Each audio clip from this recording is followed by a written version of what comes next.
پیناما اقامے میں بدل گیا۔ وزیر اعظم صاحب فرماتے ہیں کہ یہ اقامہ تو میں نے اس لیے لیا تھا کہ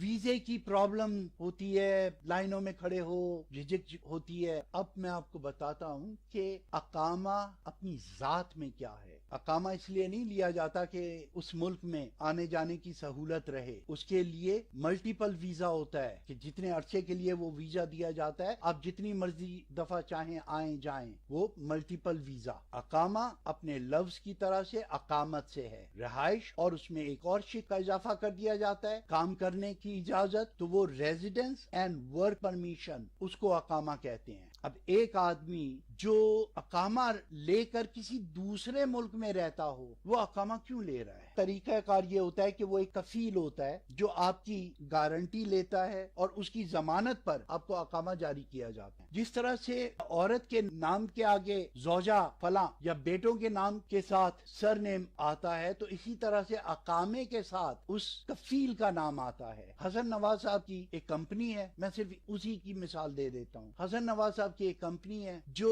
انہوں نے کسی کے ساتھ پارٹنرشپ میں یا کسی بھی طریقے سے لی ہے، لیکن ان کے پاس اپنے پاس ایک اقامہ ہے، اور نواز شریف صاحب کو انہوں نے نوکر رکھ لیا ہے، مارکیٹنگ مینیجر۔ تو یہ صرف ٹیکس ایویژن نہیں ہے کہ ٹیکس بچانے کے لیے۔ اب یہ اس طرح سے ہے، اگر میں آپ کو بالکل سمپل لینگویج میں سمجھاؤں تو نواز شریف ولد حسن نواز ولد کوئی شیخ بن جابر یا بن سلطان، اب اس نام کے تحت آپ وہاں پر کھولتے ہیں اکاؤنٹ، بینک اکاؤنٹ۔ اتنی تہوں کے نیچے جا کر آپ نے بینک اکاؤنٹ کھولا۔ تو اقامہ لیا ہی اس لیے جاتا ہے، جب آپ اس ملک میں نہیں رہتے تو آپ صرف اس لیے لیتے ہیں کہ اس ملک میں آپ کو اکاؤنٹ کھولنے کی اجازت ہوتی ہے، جو ملٹیپل ویزے سے حاصل نہیں ہو سکتی۔ تو اس لیے ملٹیپل ویزے کے بجائے آپ نے اقامہ لیا تاکہ آپ وہاں پر ایک بینک اکاؤنٹ کھول سکیں۔ اور یہ سب لوگ جانتے ہیں، بینکنگ کے قوانین میں صرف اکاؤنٹ ہولڈر معلومات لے سکتا ہے بینک سے، کوئی دوسرا شخص نہیں۔ یا کچھ خصوصی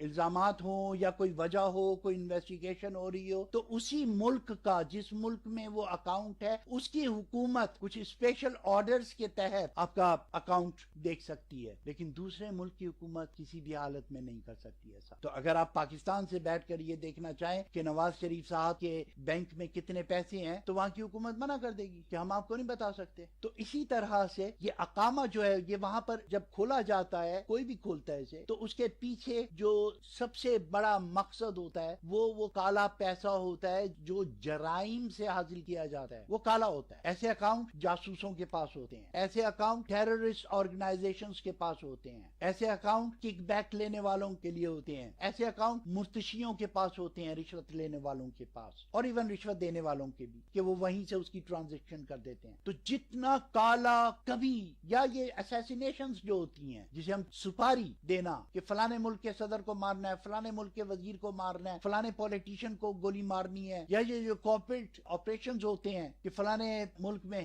ہنگامے کرانے ہیں، تو وہ جو سیکرٹ آرگنائزیشنز ہیں، سرکاری یا غیر سرکاری، تو وہ ایسے اکاؤنٹوں کے ذریعے پیسے دیتی ہیں اور وہ لوگ ایسے اکاؤنٹ کے ذریعے پیسے وصول کرتے ہیں۔ تو یہ ہوتا ہے وہ اقامہ۔ تو ایسے لوگ منوکوں میں شہریت اختیار کرتے ہیں، عرب ملکوں میں اقامے حاصل کرتے ہیں، دبئی جیسے ملکوں میں جائیداد خریدتے ہیں، یورپ میں کاروبار کرتے ہیں اور جائیدادیں خریدتے ہیں، clubs, casinos, buildings, departmental stores. تو وہ ان اقاموں کے ذریعے جو بینک اکاؤنٹ ہوتے ہیں، کہ آپ ایک پاکستانی کی حیثیت سے پوچھتے ہیں کہ بھائی فلاں صاحب کا آپ کے پاس اکاؤنٹ ہے، ہمیں دے دیں، وہ کہتے ہیں جی یہ اکاؤنٹ جو ہے انہوں نے اپنے نیشنل سیکیورٹی نمبرز جو ہمارے ملک کے اکاؤنٹ میں جاری کیا گیا ہے اس پر کھولا ہے، لہذا یہ اکاؤنٹ نمبر آپ کو نہیں بتا سکتے۔ تو سوئٹزرلینڈ میں جو اکاؤنٹ کھولے گئے ہیں، انہوں نے ساری دنیا کو اجازت دے دی ہے کہ آپ اپنے سٹیزن کے بارے میں پتا کر سکتے ہیں، لیکن اگر وہ اکاؤنٹ میں نے اقامہ ہولڈر کے طور پر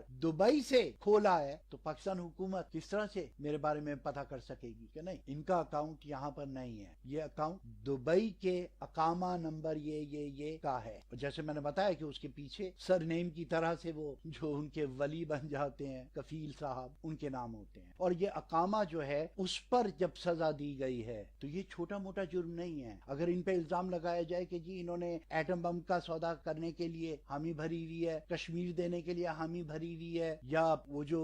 جاسوس پکڑا ہوا ہے اس کے اوپر سودے بازی ہو رہی ہے کہ کتنے میں ہم وہ آپ کو واپس دیں گے، تو آپ ان پر کچھ بھی الزام لگا دیں اور اس کے بعد وہ آپ کے نام سے فلاں جگہ پر اقامہ ہے اور اس اقامے کے پاس یہ بینک اکاؤنٹ ہے، اب آپ کیا انکار کر سکتے ہیں کہ آپ یہاں پر یہ معاہدہ کرنے آئے ہیں کہ بریگیڈیئر سے اوپر کے سارے رینک اب وہ فوج والے نہیں بلکہ وزیر اعظم فیصلہ کیا کریں گے، اور آپ وزیر اعظم کی حیثیت سے یہ قانون بنائیے اور پھر ہم اتنے پیسے دیا کریں گے کہ کس کس کو بنانا ہے، اور وہ آپ کے پیسے اس اقامہ شدہ اکاؤنٹ میں جاتے رہیں گے۔ اگر آپ پر سپریم کورٹ یا پاکستان کی سیکیورٹیز یہ الزام لگائیں تو آپ کے پاس اس کا کوئی جواب نہیں ہو سکتا، بس اقامہ کافی ہے۔ یہ وہ جرائم نہیں ہے، جیسے میں پہلے لیکچر میں کہہ چکا ہوں کہ یہ وہ جرائم نہیں ہے جن کو ریڈ ہینڈڈ پکڑا جاتا ہے، یہ ارادہ قتل کی طرح کا جرم ہے جس کے لیے جرم کا وقوع پذیر ہونا ضروری نہیں ہے۔ مجھے امید ہے کہ آپ کی سمجھ میں یہ آ گیا ہوگا کہ یہ اقامہ کتنی خطرناک چیز ہے۔ بلا لائسنس پلیٹ کی کار چلانے پر جرمانہ نہیں کیا جا رہا، ان کے لیے دوسری سزائیں انتظار کر رہی ہیں ٹیموتھی میک بے کی طرح سے۔ ان کو کرپشن پہ نہیں، اس ہولناک سازش پر جو اقامہ کے اکاؤنٹ کی صورت میں ان کی ملکیت ثابت ہوتی ہے نکالا گیا ہے، اور عدالتوں نے ان کی عزت رکھی ہے۔ اسامہ بن لادن کے والد صاحب کو مسجد نبوی کے ایکسٹینشنز بنانے کے انعام کے طور پر اعزازی سٹیزن شپ دی۔ ابھی ان کے صاحبزادے نے اس سے کیا فائدہ اٹھایا؟ ظاہر ہے نئی جنریشن کا لڑکا تھا، پڑھا لکھا تھا، انجینئر تھا، تو اس نے یہ کیا کہ وہاں پر بیٹھ کر جتنے بھی غیر ملکی بڑے بڑے لوگ تھے جو سعودی عرب میں کمپنیاں کھولنا چاہتے تھے اور جن کو اجازت نہیں تھی، کیونکہ کوئی بھی آپ لمیٹڈ کمپنی کھولنا چاہیں وہاں پر آپ کو ایک لوکل پارٹنر کی ضرورت ہوتی ہے، تو یہ لوکل پارٹنرشپ بیچا کرتے تھے۔ یہی وجہ ہے کہ اسامہ بن لادن کے پارٹنر جو ہیں وہ امریکی وزیر دفاع، امریکی وزیر سیکرٹری آف اسٹیٹ، پریزیڈنٹ کے بھائی، اور یہ تمام بڑے بڑے لوگ جو وہاں سعودی عرب میں کمپنیاں کھولنا چاہتے تھے، سرکاری اور غیر سرکاری اور جو کچھ بھی تھا، تو یہ اسامہ فیملی اسے پارٹنرشپ آفر کرتی تھی۔ اور مجھے یہ نہیں یقین کہ انہوں نے کبھی دیکھا بھی ہوگا کہ وہ ان کا کس کس کاروبار میں حصہ ہے اور وہ کون سا کاروبار ہے، وہ تو بس دفتر میں بیٹھ کر پارٹنرشپ پر سائن کرتے اور اپنا حصہ لیتے رہے کہ بھی اس میں بھی میرا حصہ ہے سعودی سٹیزن کے طور پر، تو ان کو وہاں پر لائسنس ملتے چلے گئے۔ اللہ پاکستان اور پاکستان کے حامیوں کو اپنے حفظ و امان میں رکھے اور ہمیں صدق دل سے عدل بالقسط کا قائل بنائے۔ السلام علیکم۔